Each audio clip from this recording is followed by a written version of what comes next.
Hey guys, welcome to a brand new LEGO Star Wars set review. Now the video is brand new, but the set is not. This is a set from 2005. This is the V-Wing that was released with the Revenge of the Sith sets. I surprisingly, even though it is very dusty, I got this new in box from Brick Fair. So, Brick Fair last year for a pretty good price. I think I got it for like 25 or something crazy. Can't show the whole box right now, I'll show it later.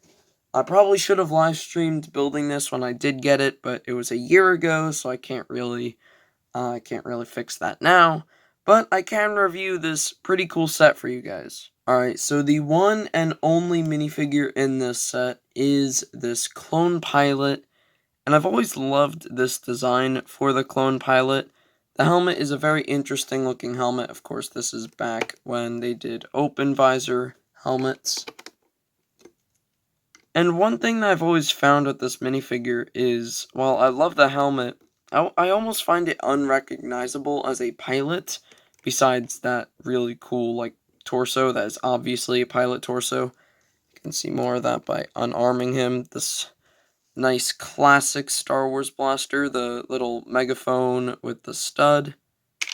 But you put the helmet from this minifigure onto like a normal clone body from the time, and you can kind of see that, this helmet alone I've always found confusing. Before I really knew what minifigure was from, it looked so unrecognizable. Obviously, it is from this really cool pilot, which is one of my favorite pilot designs, even though newer ones are way more accurate. I've always also liked that back design and thought it would be cool for figures. The legs don't have any printing, but the legs are sand blue along with the arms. And during the time where still all clones have black hands, it was very unique to get a clone with white hands, even though that trend did carry on with all pilots afterward. And you can also see that even though I got this minifigure new in box, only a year ago, the printing back then was definitely different from the printing now, as you guys can kind of see. It's already been like some rub off on the fin. However, those nice thin lines making the Republic logos there do look very nice, and I also love that sand blue design on the sides. Overall, this is a very cool looking minifigure. Alright, now on to the set. You guys can see that this set is quite a small LEGO Star Wars set, and it's not bad for it. Now, you can see that there's not like actual like landing pads like how LEGO does now. I'm saying like too much. The thing is that they have these, which are little triangles, as you can see. It's not like actual landing pads, and they do not work as good. It's pretty frustrating to always have to like clip the studs in. You guys can see, like, this has to actually connect to studs for it to really have a sturdy landing. Also, I still have this here. Now another thing is that you guys can, oh, god. Oh, no. Alright, now that we fixed the set, you guys can see the cockpit piece. It's a lot different than ones that we get now.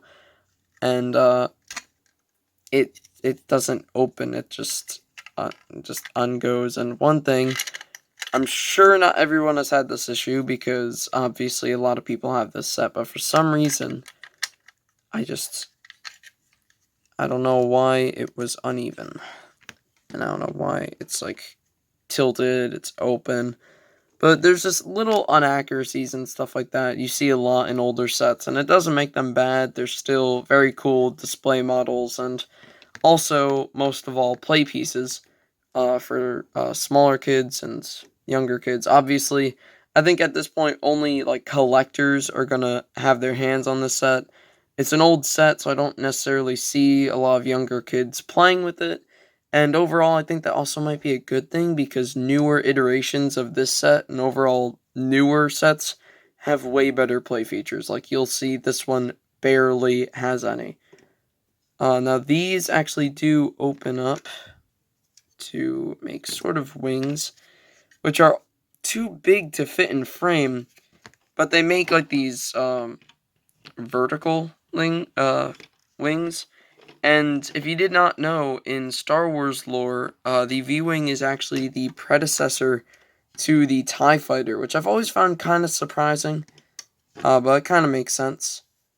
And while this is the Republic V-Wing, a few years later in 2011, they released the Imperial V-Wing, which basically has a very similar design, just, I believe, with all of the red, black, and a better cockpit piece, and an actual astromech droid instead of just one piece, and like a Imperial pilot minifigure. Not that interested in that set, however, I do really like the 2014 iteration of this set. I don't have it, but like it's all tiled off and it looks really nice, and I would love to get that. Overall, it is pretty expensive though. And then pretty expensive on the aftermarket. It was only $20. The cannons here have a feature that I'm not sure if it was intended. They can go up and down like that. That is the same on the other side. And then also, I'm not sure how many spare astromech parts you have lying around, but if you do want to swap out an astromech head, it's going to be hard to get to, but there is a red astromech head there, along with a printed, not stickered, a printed like Republic logo piece, which is very, very cool.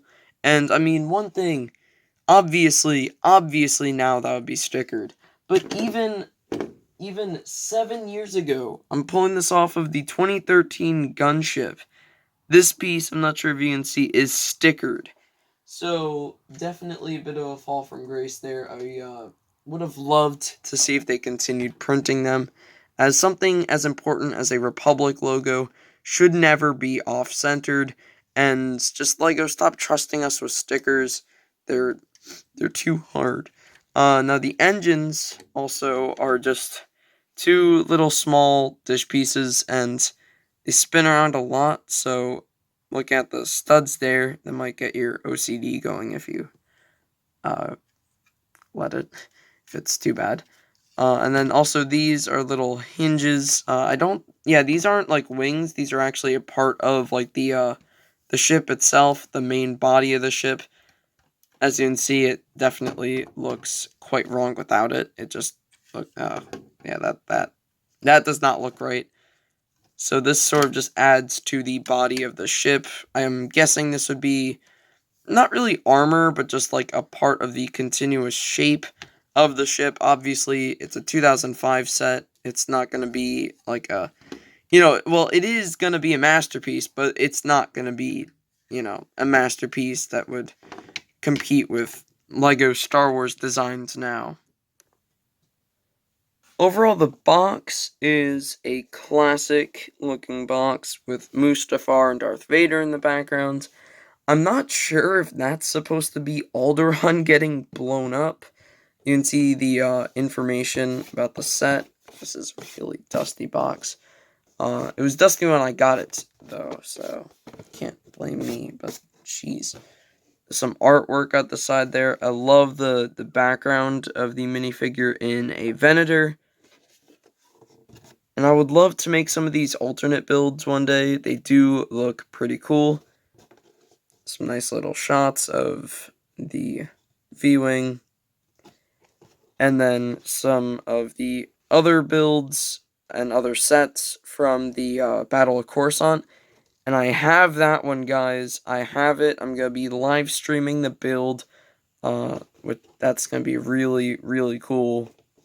A live stream. And then I will, of course, review it. So yeah, that is the V-Wing. And that's it for the V-Wing. This set is a really good set. However, obviously for play, I don't think it is, good. And if you're looking for a play set for a kid, I would say definitely go for a newer set that you can find on store shelves. However, if you're looking for a nice V-Wing and you happen to find this one for a good price, and you want it for display or to put on a mock, I don't think anyone will question it. This definitely looks great on mocks and for display, as I've said multiple times now, not really for play. It's a great set. I really like it. I really like the whole V-Wing design. It's a kind of, I wouldn't say underused design, but you barely see it in Star Wars for being such a good design. And also, I'm really excited to see what that ARC 170 has to offer, because I've never had an ARC 170 in my collection. And even though the 2010 one, there's only two, the 2010 one and the 2005 one. And even though the 2010 one looks more sturdy and overall better, the 2005 one, I mean, all the 2005 sets are just considered classics. And when I found a good price for an ARC 170, especially one that contained, all the minifigures and stuff, I asked for it for my birthday and I got it. And I'm really, really excited to build it and review it for you guys, so stay tuned for that. That should be coming out within the next day or two, and overall, I'll see you guys later. Bye, guys, and in the meantime, you guys can go over to my channel and either watch my other LEGO videos or some of my gaming videos, as I do put a lot of work into all of my videos and streams. Okay, now I'll see you guys later. Bye. But anyways, you can see the little cannons here. Jesus!